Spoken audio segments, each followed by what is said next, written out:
let's go to this here. This was the man. This is going viral here. This is from Nicole Wallace. And again, please do not mix ever. It's a really important lesson. Do not mix Chardonnay with benzodiazepines. Bad mixture. Nicole Wallace goes on MSNBC and is just unhinged. I don't really understand what this is all about. She perfectly embodies the upper middle class, white liberal woman where there's just something missing in her life, and left-wing politics fills the void, but not totally, actually. It's like a counterfeit filling of a void. I don't know if Nicole Wallace is spiritual or not. I don't know if she has a good family life, but it's like, it's so intense, it's so nasty, and it's so uncalled for, actually. And I get so confused between Nicole Wallace and Stephanie Ruhle, who are just kind of these like suburban wine moms that they put on MSNBC that are constantly just complaining about Trump being a threat to democracy. There are millions of these kind of suburban wine moms that tend to be part of the Trump derangement syndrome Democrat Leviathan. Anyway, so this is Nicole Wallace here, cut 112.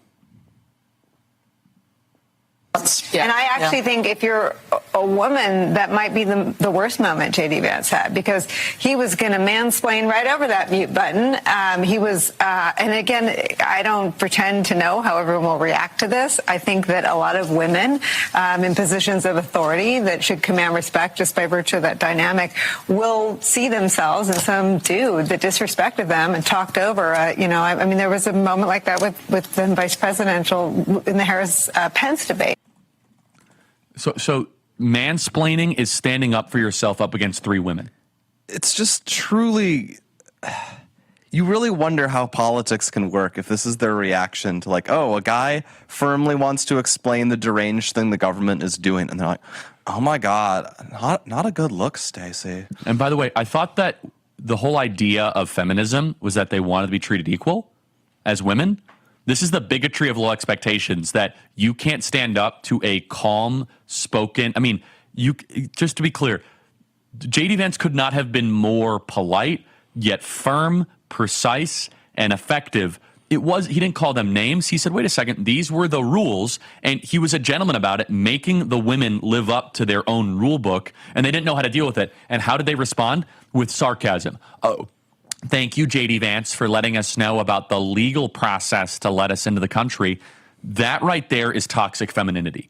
It is everything that's wrong with modern politics.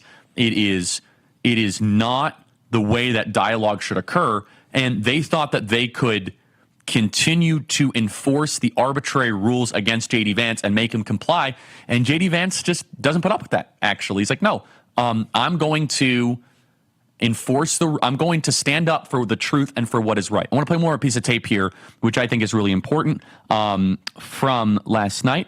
Let's play cut 115. ABC says Walls seemed unsteady. Play cut 115. I think that Walls did seem unsteady. And frankly, what I saw in Walls is somebody who has not faced questions on a national stage since he became the Democratic nominee. He was simply out of practice. I mean, I don't know why they've done it, but they've kept him out of the limelight. They've kept him away from reporters. They haven't had him do any interviews. And he was clearly unsteady through much of that debate. And in contrast, J.D. Vance was very smooth. He took the arguments not to Walls. He was very respectful of Walls, took it to Kamala Harris. The consensus amongst anybody that isn't a total politico is that J.D. Vance won this debate.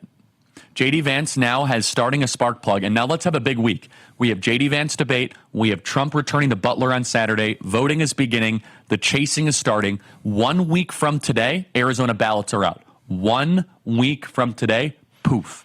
We're all going to have to vote, or Charlie's going to nag us. Oh, I'm going to nag the living snot out of you guys, and all of you need to, too.